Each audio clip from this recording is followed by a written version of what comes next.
can, Hong Kong attitude. I will never get tired of saying their name because it's so positive. Because you can. Because you can. You can. You can. You can have the Hong Kong attitude and the dragon. So they went out. They got Corky, Shyvana, Aatrox out of the fence for BKT, and for HKA, Nutley, Zed, and Jax. This first pick of Jarvan is actually pretty good. I mean, it's pretty ambiguous in the sense that he's a versatile type of jungler. Yes, I agree. He has predictable types of ways of playing him, but in terms of how his utility works, how he can just go around doing a lot of random things, that's what Jarvan brings to the table. Of course, the lockup kind of signals most of the time like AoE combo, so maybe a Sona that BKT might pull it out. In response though, they went for the Shen and the Fiddlesticks, so I love seeing the Fiddlesticks Shen combo just by itself. It can be pretty awesome. Crowstorm into Stan United. Yeah, Crowstorm and Stan United is actually pretty fun. Not the best, but I'm expecting a lot more initiators coming up from UK and HK later on. Jax, unfortunately not available this game. So, top laners wise, Renekton is still available and no one decided to pick that out first. No. I'm really surprised, yeah. I mean, they went for the Shen, thinking like, okay, we'll use the Shen as a supposedly better pick than Renekton. Yeah, and with this, we actually can have like Bangkok Titans to just sit on the rest of their picks first, pick some priority champions they don't want to pick up, and this seems that the priority champions are going to be Gragas and Zyra. Well, okay, so Gragas, Zyra is nerfed in this patch. Well, sort of. She now has like only 10% cooldown reduction, and I guess that's why they want to go for the Janna pick instead. I personally still like Janna, especially in aggressive lanes that aim to trade. That's the thing. Yeah, a very good Janna player can actually prevent a lot of initiation coming in, especially with the good use of the Howling Gale. Yeah. And a lot of people underestimate the power of that Janna pick. Yeah, okay, the one thing now is that there is a Vi though. So Vi is going to bypass everything. Well, that's true for almost every other support, so it's not a big deal. But yeah, but at the end of the Assault and Battery, you still have that Monsoon coming in. You said the Monsoon coming in, so it can be actually quite useful. BKT though, going for something which I think is rather, okay, minus the kill, looks rather standard. Yeah. They want to go for the trade lane of Ezreal Janna, because Ezreal doesn't trade the best, but once he gets an AD steroid and gets just a few stacks of his rising spell force in, then it actually does become very, very effective in trading out. Yeah. And like you said, very standard picks coming in from BKT, except the kill. And if they do pick that kill, we may just see the double AP composition in the form of Gragas and Kayle. Right. I mean, double AP comps, I don't know why. It seems like they come back into fashion, apparently, in the GPL. But there's not many top laners that can deal with Shen. If you want to have enough pressure to keep him in lane, but bully him strong enough so that he doesn't, have items. Yeah, and Kayle may be able to sort of fit that role because you can actually use the Righteous Fury to actually just constantly harass Shen. But of course, Kayle is rather mana dependent, so Shen would still probably be able to hold his own in the top lane. Ooh. And that instant Ahri lock-in. And even after the nerfs, this is the post-nerf or post-change. Wait, are we playing on the Taiwan tournament realm? Yes, yes we are. So it's still the 3.11 patch, really right? 1-1? Yeah. Oh my goodness. We keep forgetting, don't we? You can, next time I'm just gonna patch. I'll let Wolf do it. So yeah, we are on the 3.11 patch, and that makes Ahri Imba. Still Imba. Going to go for the mass amounts of burst. Now, Ahri versus Gragas though is a very tricky lane. It is a skill matchup more than anything else, and I don't know whether Intrezo is going to be able to go up against Pasa. Pasa on I think Wednesday was playing this insanely spear shots, pinpoint accurate. Yes. So that's going to be something, especially going against an Ahri player.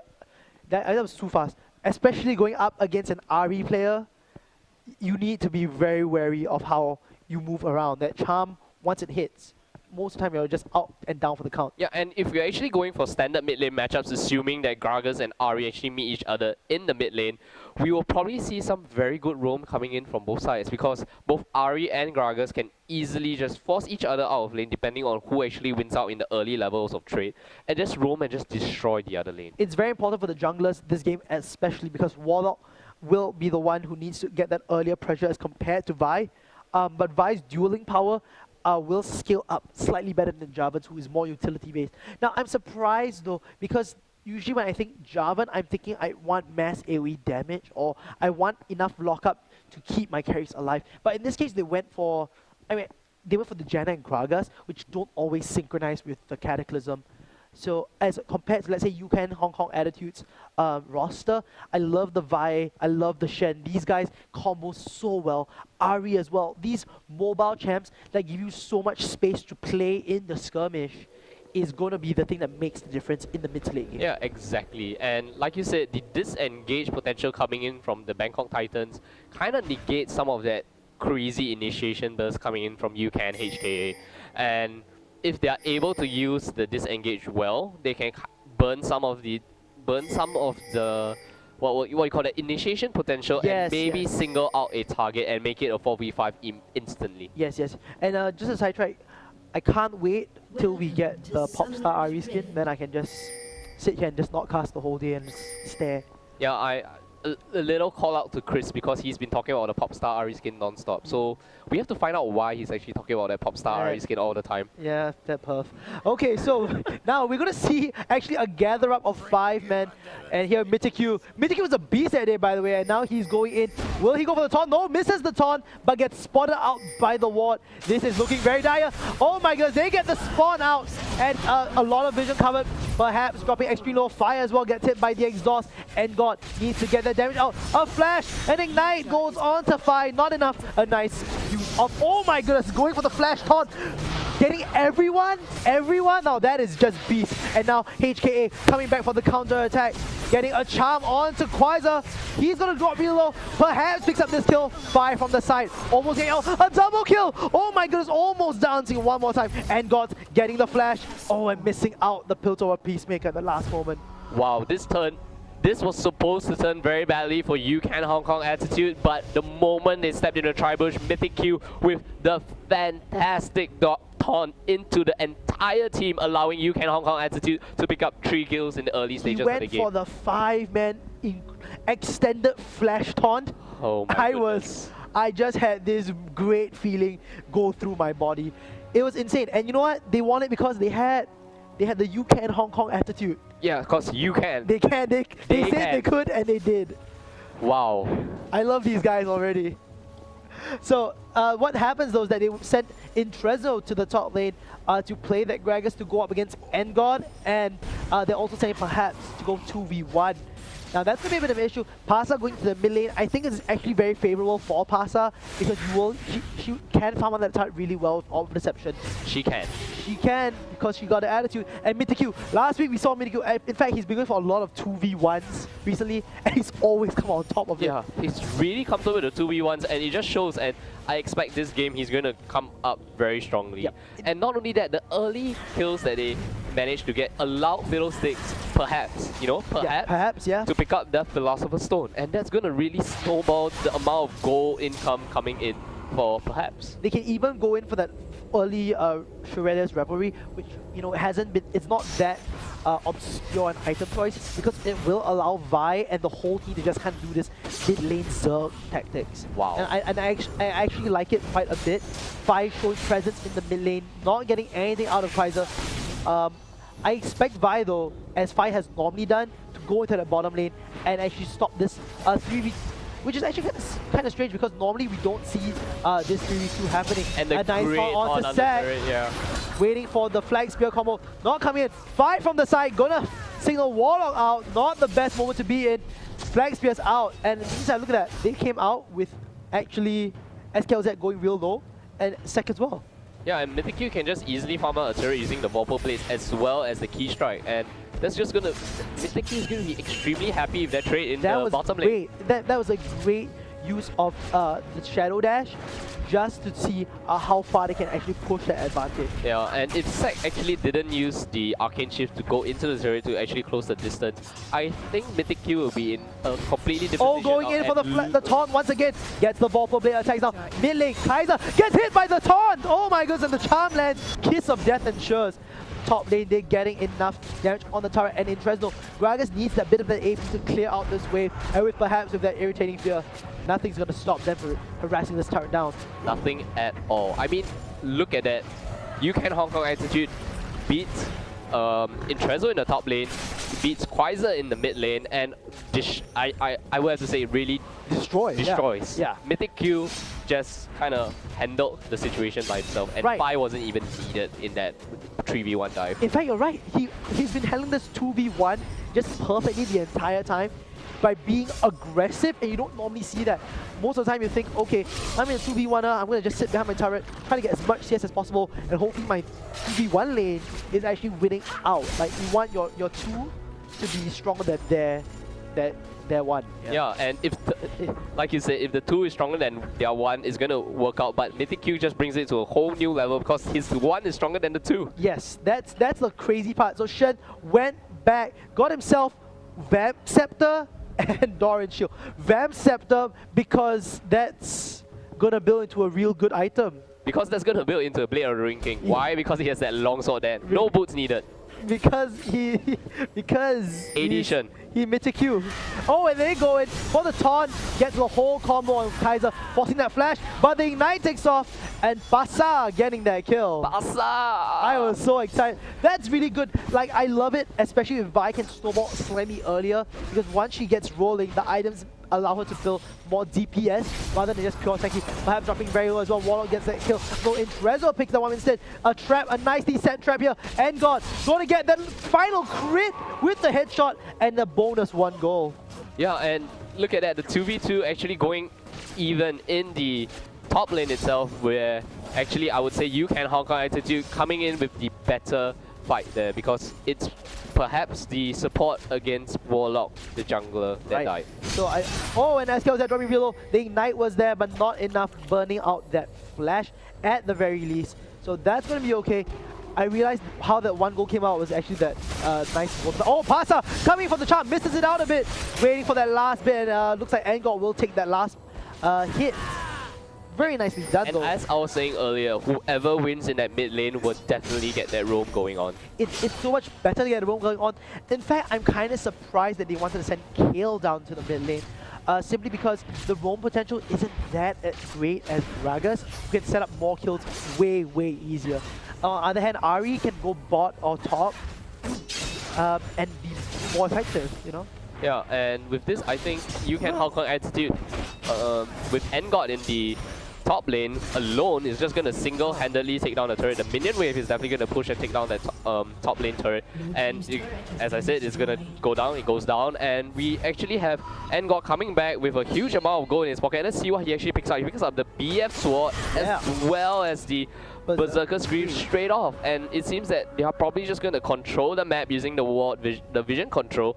And they're just going to send Engod to just push another lane. This is insane. I mean, 7.5 minutes and you're looking at more than 5,000 gold. About 5,000 gold. That is insane. I mean, I really, really think that HKA is off to the best start it could possibly have. Yeah, because they can. They can, they believed, and they did it. Yes, they definitely did it. That's what I like about these guys. Phi, though, already level 6, has the Assault and Battery. Warlock, on the other hand, not yet with that Cataclysm. So Phi, definitely after the bit buff, going to make some quick work of a lane. Of course, I don't think he'll go down on Kaiser anymore, simply because it's a bit of a risky choice to dive a kill. But top lane and bottom lane look real juicy. And let's see what Phi does. Yeah, and I really like the lane swap that has happened at this point of time, because the moment they took down the top lane turret, they actually sent Mythic Q up in the top lane to actually put some additional pressure onto the inner turret, because at this point of time, he has his ultimate up. The Sand United can easily allow him to travel across the map and help out any of the lanes. And he himself is a very tanky champion, and we actually have some action in the top lane with Mythic Q barely getting away, using the Cataclysm onto Mythic Q, and he's gonna go down as I talk about it. So they respond to that lane swap by just killing Mythic Q off. Just right then. Mythic Q didn't want to burn the ultimate to try to escape himself, using it for like a close speed. Oh, getting that little charm off to Kaiser, forcing him to burn the Divine Intervention a bit too late, and now Pasa taking maybe one hit too many. No, escapes before dropping out that turret aggro. Yeah. Very nicely done. A bit of an early Divine Intervention on his part, so not necessarily the best style. Yeah, Divine Intervention at the early levels only lasts 2 seconds, so Pasa just made the right move, continued to follow in with the Spirit Rush, and just waited for the Divine Intervention to just wear off, and just picks up the kill from there. BKT as well, they are going to try to take this turret in the top lane. Very, very useful. And now swing to the Dragon. This is just great map control, great map awareness as well. These guys know exactly what they need to get and push the advantage they have. Yeah, look at Engard in the bottom lane, just soloing and doing the own split push by himself, and takes a few shots to the face, but still able to push that wave entirely on all the way to the turret. He has that BF sword, which is definitely going to outscale the phage that is simply on this Ezreal. Just going to rearrange them so we can have an easier time viewing how it looks like. Yeah, and look at what Phi as well as perhaps is doing. They're actually kind of, safeguarding Engard, prevent any sort of ganks from coming in, and they actually want to pull off any. Oh, they get the explosive cast onto Phi, forcing to burn that flash. Will the Howling Gale hit? Yes, it does. Gets hit out by a trap. Intrezzo gets the kill, so that wastes out Shen's ultimate. Perhaps also in a very bad spot. Not enough. Oh, that hits by a trap. Not enough though. Will not root him for the duration needed. And here comes by the side. Pasa, will he come for the sweeps? He has that Spirit Rush up. Maybe he might not want to play too reckless in this one. Yeah, and Engard still being a very brave officer indeed. I mean, he's just staying there and just duking it out with, despite that being so many members of BKT in the bottom lane itself, and Pasa going back to the mid lane, and I think he's going to take down the turret. Yes, he does. He goes in for this one on that Foxfire, but not going to do much about it. Can still afford to push that wave a lot more, and that's going to be super helpful. Yeah, and in that entire time, 5 members of BKT was actually. Oh my goodness, that damage. Whoa, that was so close. I just was waiting for that kill before I actually said anything, and Engard using the 90 caliber net to actually get away from the Warlock on Jarvan. Wow, so overall, what was good is that Pasa managed to burn that flash coming from that ultimate. So still very, very useful. Intrezzo coming from the side. It's going to be a 5-man though, and missing out that taunt by just that small bit. A really wasted opportunity, and God going, if he's going to try using the flash instead. Has to dodge this one out, but not enough. Zag picks up the kill with the 2-shot barrage. They get the flag spear combo automated Q, but he dodges it with the Shadow Dash.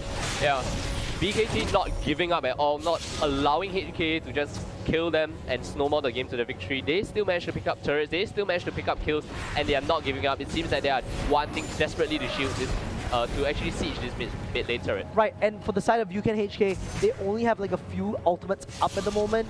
Mainly just Vi, I mean, it's the 2 sheriffs, right? It's going to be Vi and Caitlyn. And I must say, this is one of my second favorite lore matches up tonight. Firstly was Lucian and Thresh and Volley, which was bad and evil. This is like good guy style with Caitlyn and Vi. Yeah. My favorite. And Trezno here has to farm up that lane a bit more. He is behind in terms of goal as compared to Shen, so needs the monies to be effective. The confidence coming in from UCAN Hong Kong Attitude, allowing Mythic Q to actually just, go with the Blade of the Ring King. He's just gonna go in and just play AD Shen. Yeah, AK bro, like go in for auto attacks because auto attacks too strong. Yeah, that's his style. That's his style right here.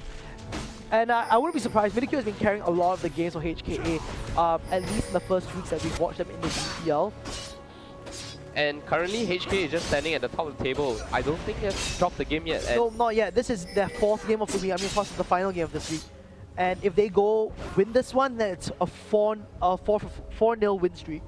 Yeah, very strong. And both TPA and HK looking very, very strong. I'm indeed. actually very excited to see this because, well, it's kind of sad because it's mostly the Taiwanese Hong Kong teams which are doing really well, while the rest of the Southeast Asian teams aren't really jumping up that far.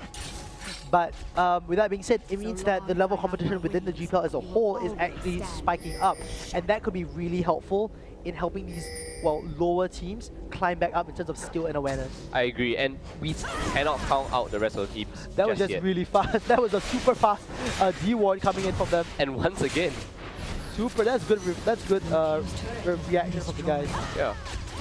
Without any oracles, just taking out the wards. Yeah, that's awesome stuff. Awesome plays by these guys. And rotations, easy. They know that Sek is in the bottom lane, trying to at least get that turret. And he's finally recalling back. But this should get some decent damage onto the turret from these guys. And got from the side a bit late to the party though, which could have been an issue. Yeah, but Engod actually managed to push out that mid lane, and they will have the wave slowly building up to the turret.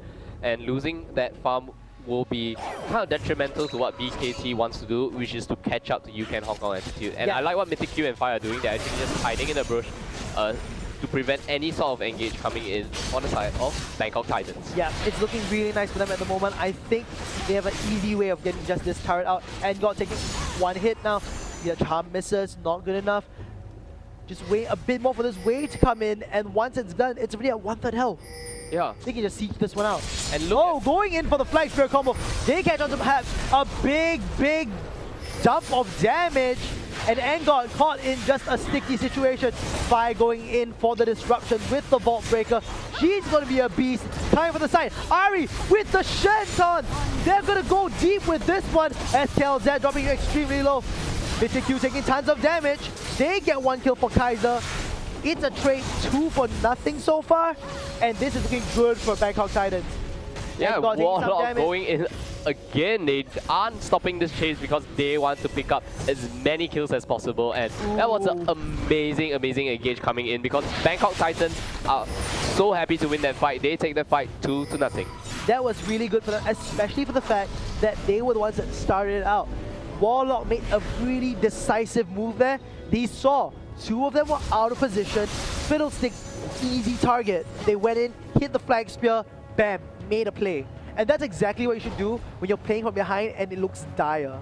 Yeah. Yeah, those comeback plays can definitely boost your morale. I mean, seeing that they can still kind of win team fights if HK gets a little bit too complacent and makes a mistake. So what HK needs to do, if they don't want BKT to come back and secure a clean sweep in week 2, they cannot be complacent at all. That's right, that's right. They don't want to go 3-1 to BKT, at least BKT still stay at the lower bottom. But you know, I love an underdog story, and I'm hoping for the best for BKT. Here we go, one barrel goes in, perhaps takes a ton of damage. SKLZ, will he do a miracle Howling Gale? No, looks like it won't be.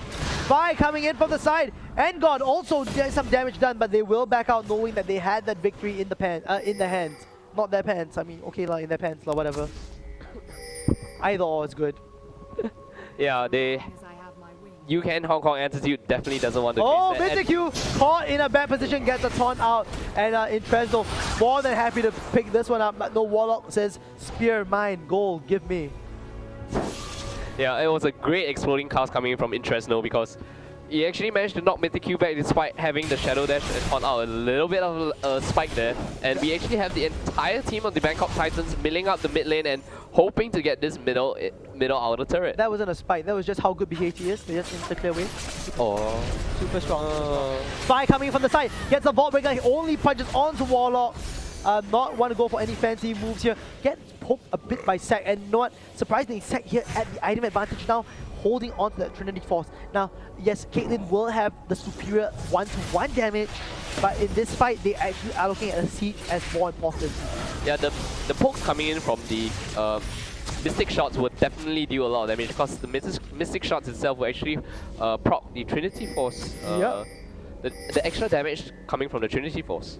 That's absolutely correct. So what HK needs to do is actually set up more kills.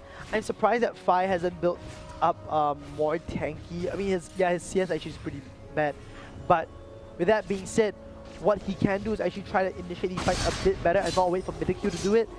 Mythic Q not having the best tank items as you kind of see the Blade of the Ruin King. Yeah, the Blade of the Ruin King. So a little bit of a misstep there from Mythic Q because they Phi didn't really manage to pick up any big tank items, and Mythic Q chose to spend the 2,800 gold on the Blade of the Ruin King. Yeah, I wouldn't always agree with it.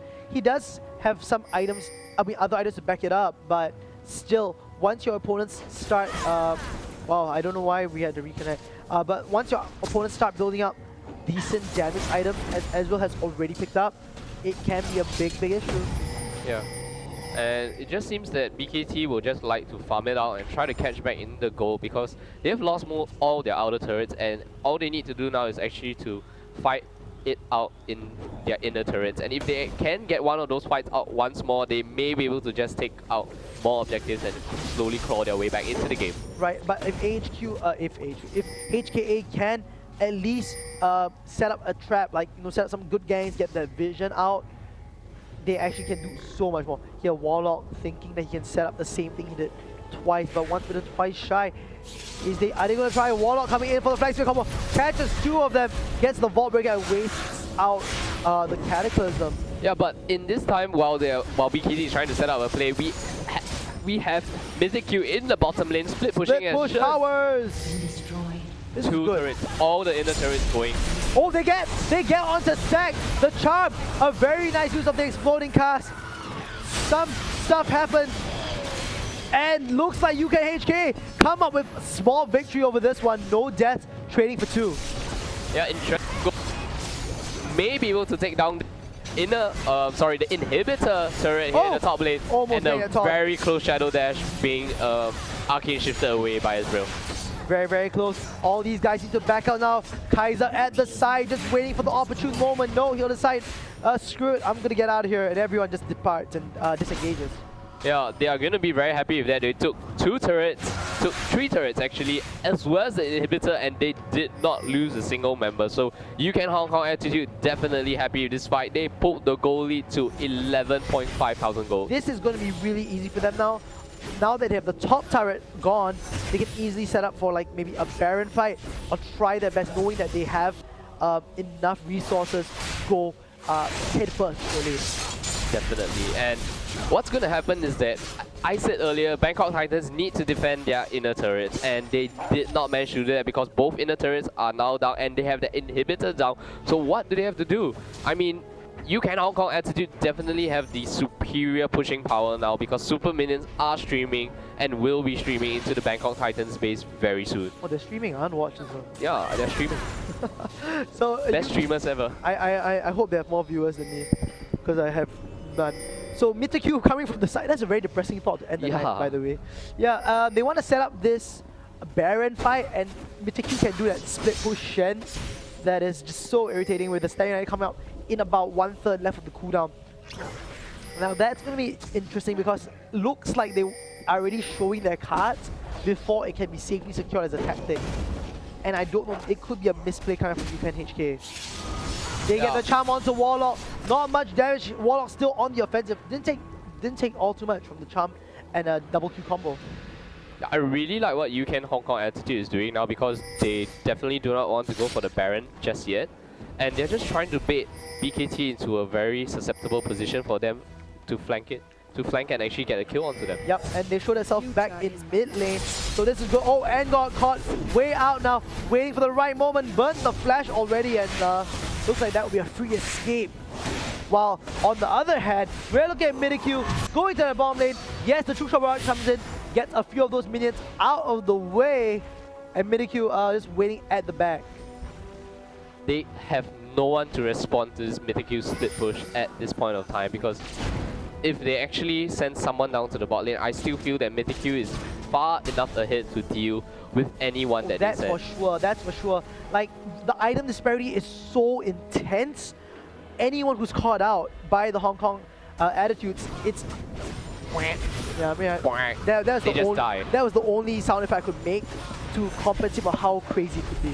I agree, because another thing is that what happens if Bangkok Titans actually send someone down is that the moment UCAN Hong Kong Attitude see that there are only 4 members in the jungle itself, they are just gonna go for the engage because Mythic Q can easily join the fight or at least provide an immense health shield. Yeah, that's the big factor coming in as playing Shen. In fact, with the Blade of the Ruin King, his one-on-one dueling power is actually pretty beast against whoever comes up against him. Chances are you will not be able to kite once you've been hit by Blade. Yeah, and Warlock just camping here, checking if UCAN Hong Kong Attitude is doing a sneaky Baron, and I think he's just going to use the Martian Justice itself. Jeez, what's it called? Which one, Cataclysm? No, the flag spell combo. Yeah, the Martian Standard. Yeah, the Standard, sorry. Yeah, the Martian Standard. Oh, goodness. It's okay. So tired. This is game 4. So in case you guys don't know, we are actually streaming 4 games a week for GPL. Here we go. The Dark Wind coming in and silencing SKLZ for the small moment. Nothing too big. It looking all so good right now. Yeah, and UK Hong Kong attitude just helping themselves to the blue golem here. I think they're gonna give the blue golem to Asa, just refreshing his blue buff once more. And the true shot barrage coming a little too late. And Warlock, what is he doing? He's all the way at the top side jungle, thinking that UK Hong Kong attitude still wants to do the Baron, and Mythic Q actually dueling with Tresno here. Tresno taking so much damage from Mythic Q, and you can Hong Kong attitude just pushing down the mid lane. Nothing the Bangkok Titans can do, and they might just take the second inhibitor of the game. Yeah, it looks really easy for them right now. The top inhibitor should be respawning soon, but that doesn't matter. As long as they have one inhibitor down, they can always end the game on the next engage. And got at the side taking one poke from that Mystic Shot. Sec, of course, trying to go in. A bit of a leg spike, and things will ensure that Charm was super long range as well. Yeah, that bounce coming in from the Dark Wind, and they should be sieging down this mid inhibitor. Yeah, and no one is responding to the Mythic Q push, and they took out all the inhibitor turrets already. What is Bangkok Titans gonna do? And look at the mid inhibitor, so low. Just one more pot shot from God is just gonna take that down easily. Yeah, I think this is looking really good. And with Mythic Q taking the one out, oh my goodness, the baits. Going out of that Bolt Breaker. Oh, and Pasa coming in. They can sack. But of course, the Divine Intervention comes in. Kaiser looking really low as well. Mythic Q from the side. Will use the play of the Ruin King. Not yet. Still waiting for us to reconnect to the game. They hit Warlock. 1, 2. Mythic Q dropping low from the turret hit. And getting that ace in the hole. Giving them this win as well. Looks like there is absolutely no recovery space for the guys of the Bangkok Titans in this one. Yeah, and Engor just standing on the side, putting his pot shots onto the turret, maybe able to take out both Nexus turrets and leave the base completely empty. Can UK Hong Kong actually end the game right now? Because it seems that they are definitely trying to. But will they be punished for staying too long? Because the rest of Bangkok Titans is already coming back up, the home guard coming in, and it seems that UK Hong Kong attitude takes the game. Looks like Engor picks up that 50G for the massive win. This was a crazy game. Final goal score was 48. It's the 31,000 goal. And UK Hong Kong attitude, 4 games for 4. That is insane. They finally tied it up the same as the Taipei Assassins. We'll go to the standings in just a bit. So for the final recap of this game, it was insane. Totally one-sided though. Completely one-sided. Yeah. But